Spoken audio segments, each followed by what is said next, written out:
Okay, so for today, for lab, you're going to do the effects of exercise on heart rate and blood pressure and the effects of body position on heart rate and blood pressure. Let me see if I can get my little pen up. Um, okay, so first off, what we're interested in is typically if we were on site, we would use the oscillatory method to determine the response of the cardiovascular system to body positions and exercise. Os- Oscillatory method is listening, and so you would use a stethoscope and a blood pressure cuff um, to listen to your heart rate and blood pressure. Okay.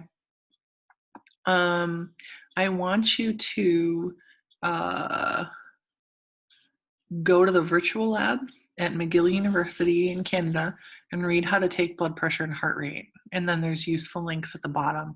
So click on this link and go through it. Since do, we can't take blood pressure in lab.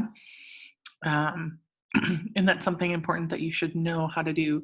And then there's info on blood pressure and heart rate at this clinical site for UCSD med school. So go ahead and look those over, read them. You can read the introduction of this. The first thing that we would do if we were in class is we would listen to the heart sounds. So when you listen to the heart, you typically hear a lub dub sound, right? And that is pretty much common knowledge. Where do we get that lub dub sound? So we get that, let me page down here. So we get that lub dub sound from the closing of the atrioventricular valves and the closing of the semilunar valves. So the first sound that you hear is actually the lub, right? That is caused by blood hitting the atrioventricular valves when they're closed. Now, it's not actually the valves closing that make that sound. It is the AV or atrioventricular valves closed and the blood hits them. So that you can hear with the stethoscope. The second heart sound is a dub or dub, however you want to say it. That is caused by the closure of the semilunar valves. So it's actually the semilunar valves being closed and blood hitting those. And so typically we would listen to the heart sounds first, the lub and dub. You're going to hear the lub at the in between the fifth and sixth intercostal space, and then the dub in between the second and third a rib in that intercostal space on the left hand side. We do this first because this is louder than hearing the blood pressure sounds through the stethoscope. Okay, so if you look at auscultation of heart sounds, you're going to hear the lub, excuse me, the lub down here and then the dub up there, right? Then we would move on to figuring out pulse rate and blood pressure, right? So pulse rate, obviously we've taken pulse rate before in lab, but just to reiterate, it's your index and middle finger. You're going to press against your radial artery, against your radius, and you're going to count the pulses for 30 seconds and multiply by 2, or you can do 15 seconds and multiply by 4 to get your beats per minute. I want to talk a second about blood pressure. So normally we would take blood pressure. What is typical blood pressure measurement? So typical blood pressure measurement is, and I'm going to try to write it on the side. So typical blood pressure measurement is like 110/70 or 120/80. What's the unit of measurement? It's millimeters of mercury. So that 110, right? What does that denote? Is that what pressure is that? Good. So this is your systolic blood pressure.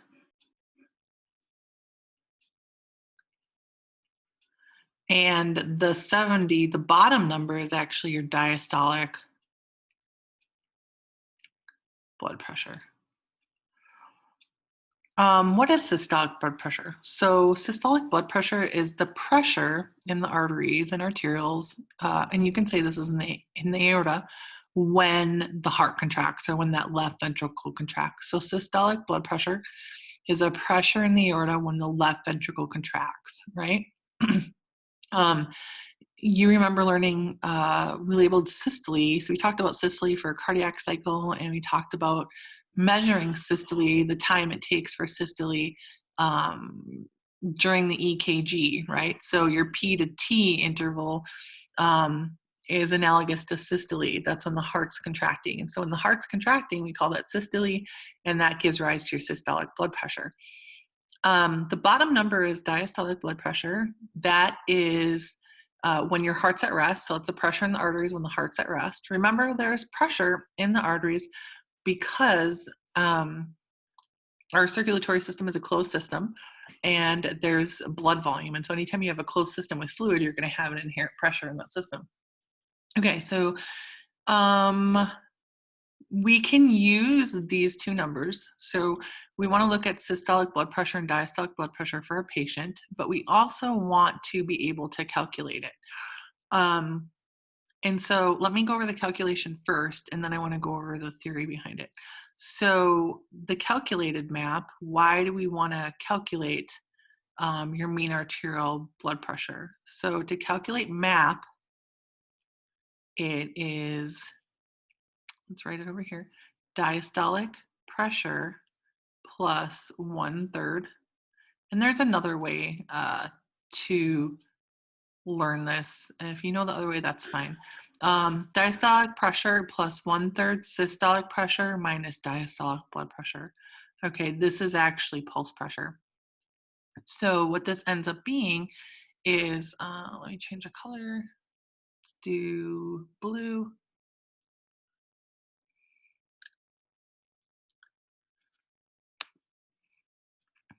Our diastolic blood pressure is what? Good, that's 70, right? And then systolic minus diastolic, so this would be 110. Let me write it for you guys. Whoops.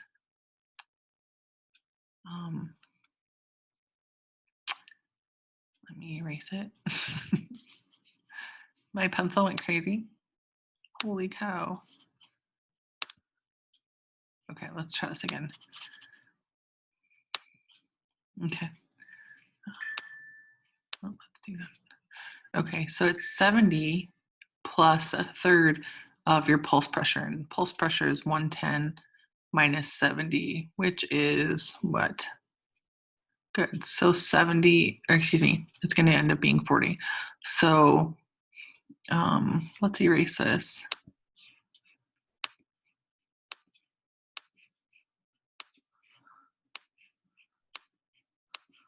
Sorry, you guys. I'm making a mess of it.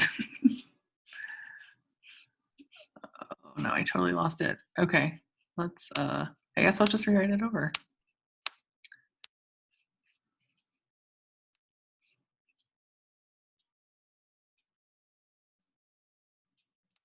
Okay, so let's try it again. So it's diastolic pressure plus 1/3 systolic minus diastolic blood pressure. Okay, and this ends up being, systolic is 110, diastolic is 70, so that ends up being 40, right?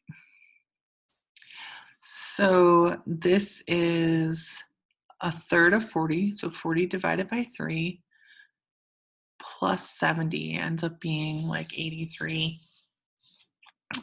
for your MAP.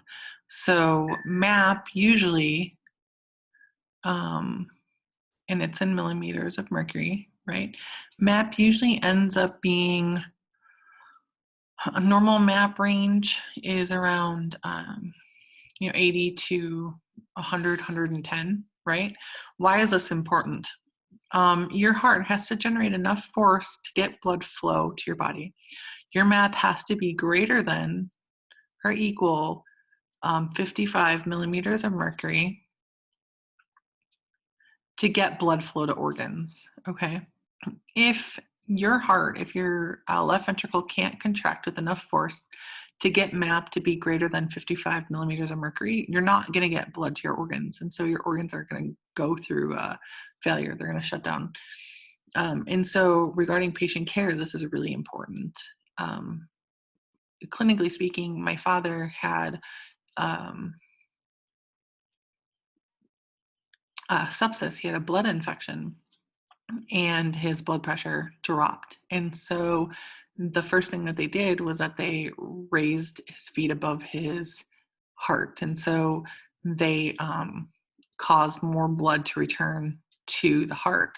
And that helped a little bit, but not much. They ended up giving him some epinephrine, and that didn't do much. And then they gave him a potent vasoconstrictor, and that vasoconstrictor constricted his blood vessels right up. And so at the lowest point, his MAP was around 40 millimeters of mercury. And he was still conscious, but he was fading. And so they gave him a bunch of different chemicals to get MAP up so that he wouldn't be in systemic wide organ failure. Okay, so I'm going to erase this, and then I want to go over the theory. Okay, so let's just erase this whole thing. Let's see if that works. So the theory behind this. MAP, whoops, see, there you go. So your mean arterial pressure is dependent on your cardiac output times your total peripheral resistance. So when you think of mean arterial pressure or blood pressure, you should think of what the heart is doing, which is your cardiac output, and what the blood vessels are doing. So that's your total peripheral resistance. So cardiac output is dependent on, and we'll cover this in lecture, heart rate times stroke volume. Heart rate is in beats, right, per minute. And then stroke volume is volume ejected from that left ventricle per contraction of that left ventricle. So how much blood is that left ventricle kicking out per beat? So if you look at this mathematically, what can you cancel out? Okay, you can cancel out beats, right? So I'm going to put a line through that and put a line through that. So what do we have for cardiac output? Cardiac output is the volume of blood you eject from the heart per minute. And so usually if you think of beats per minute as 70 beats per minute, right, average heart rate, and then stroke volume is 70 mils per beat. You get 70 times 70 is 4,900 mils per minute, or 4.9 liters per minute. So basically it's your entire blood volume, about 5 liters of blood circulating or kicked out from the heart per minute. So that's a lot of blood, right? Your total peripheral resistance is the resistance of your blood vessels. Okay. The resistance of the blood vessels can change depending on how much epi and norepi you're releasing, right? Keep in mind that they don't have acetylcholine receptors. They don't have nicotinic cholinergic receptors or muscarinic cholinergic receptors. So they respond to epi and norepi.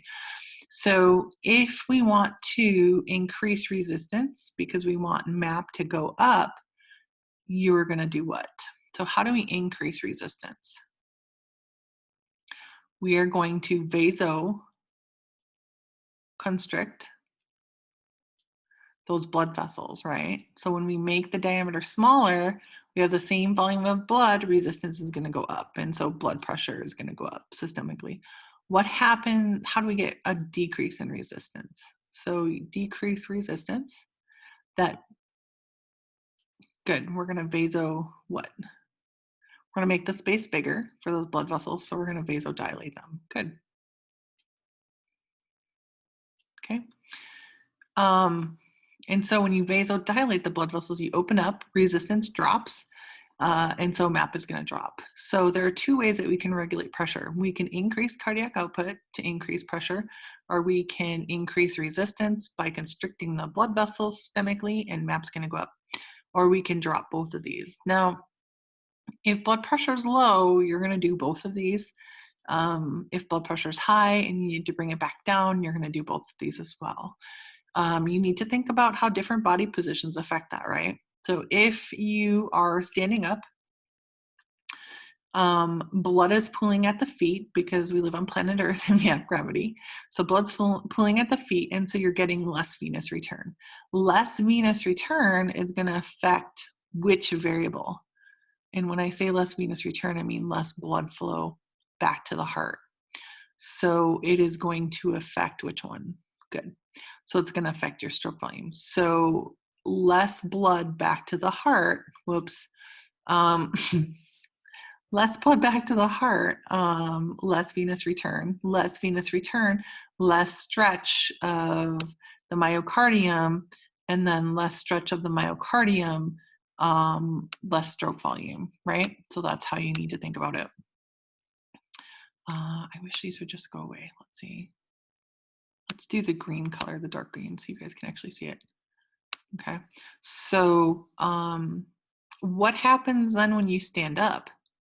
So when you stand up, does stroke volume increase or decrease? Or no, let's say lay down.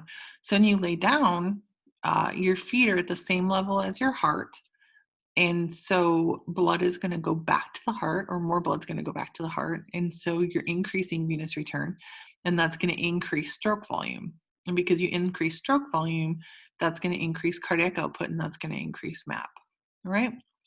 And so body positions, you want to think of those body positions as the stimulus for your whole feedback loop, right?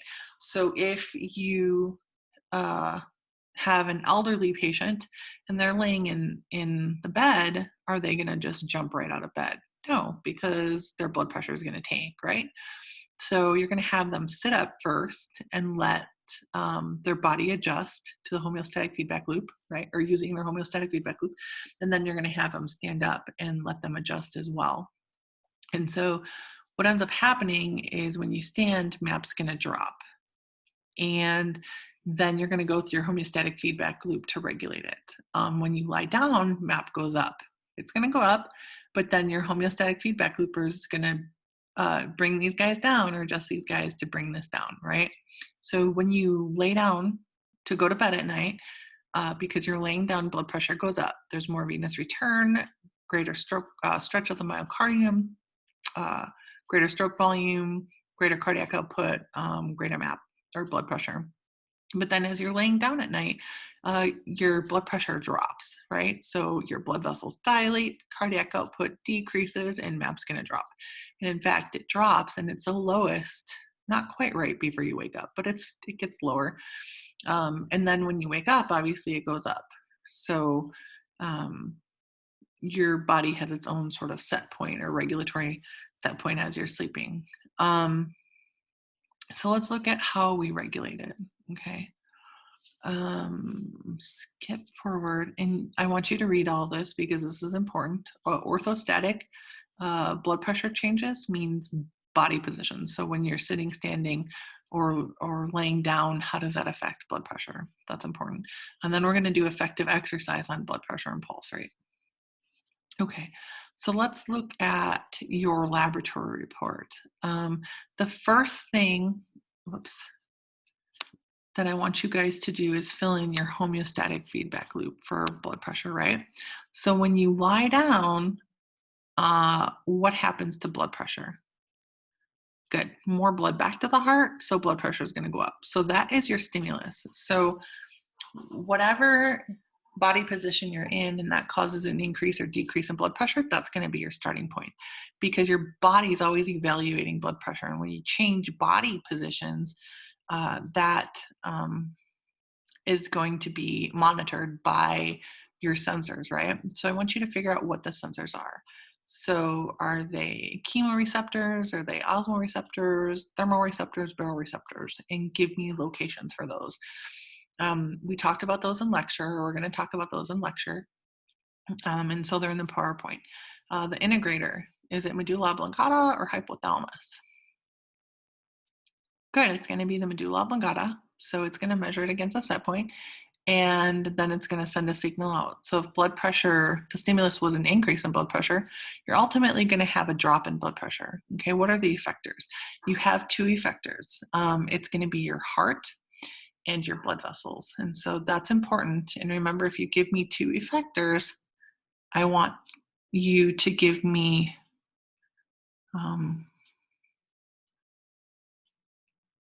if you give me two effectors, I want you to give me two responses. So what does your heart do? It's going to do something with cardiac output, and your arteries are going to do something with resistance. So it's a lot like the MAP equation, it's just more drawn out. Okay, and so by the time you're done, you should have a decrease in blood pressure. All right, keep in mind your heart is going to drop cardiac output, and part of that is heart rate.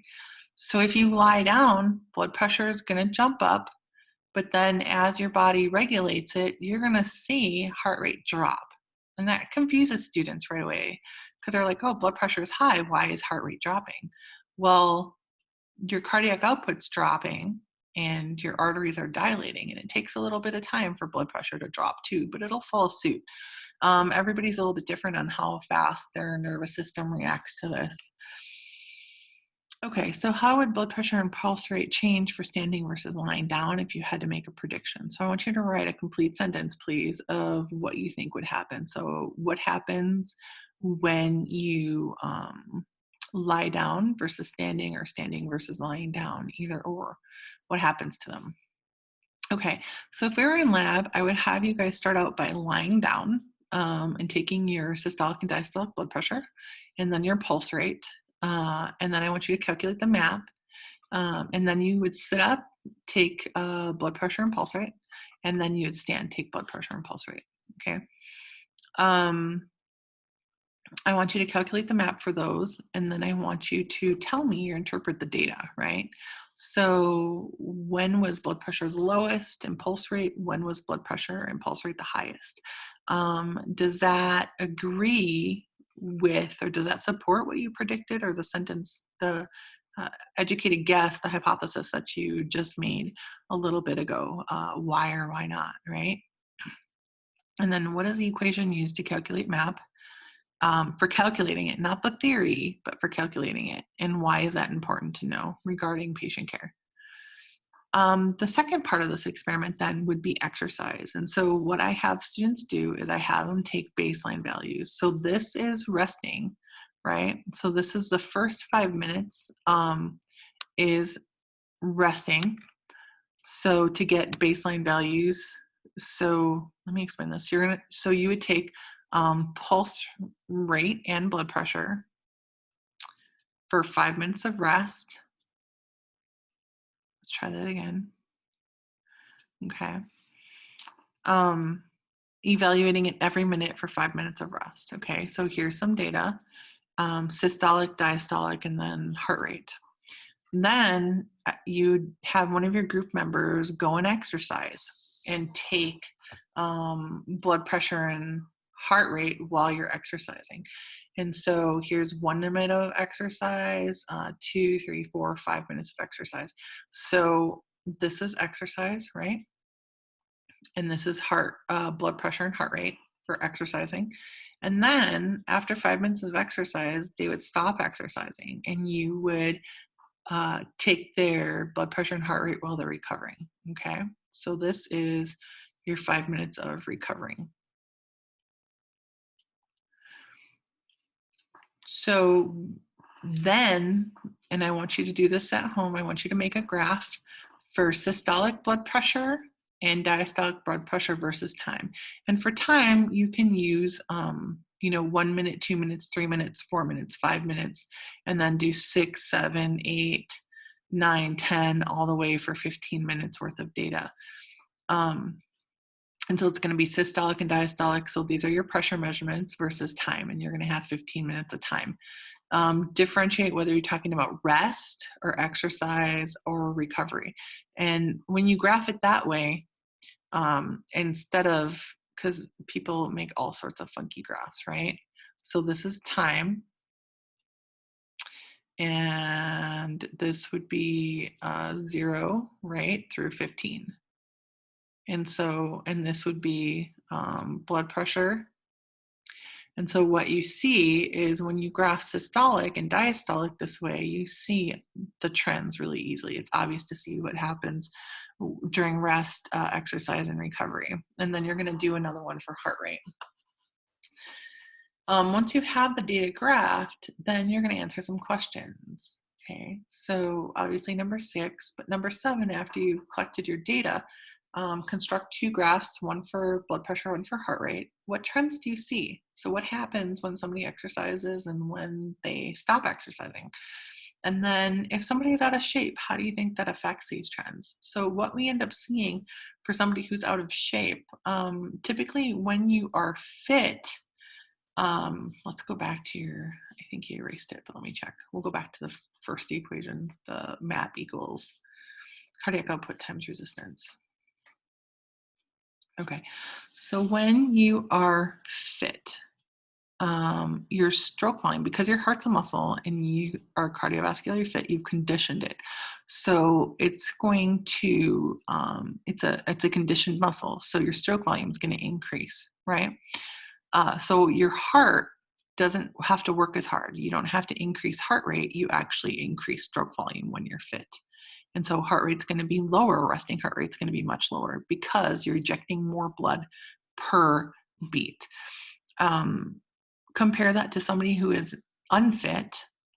Their stroke volume is not great because their heart is not conditioned.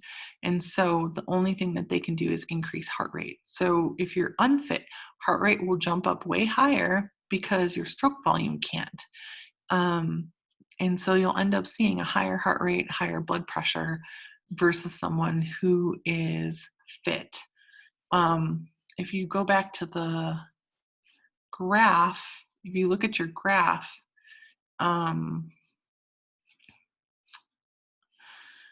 if somebody is fit, when they start exercising, oops, sorry, let's try that again.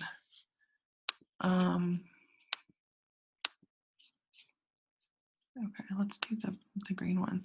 So when they start exercising or at rest, you know, here's somebody who's fit, they start exercising, their blood pressure is going to go up, but it's not going to go up that high. And as soon as they stop, it's going to recover. They're going to recover super quick because they're used to doing that.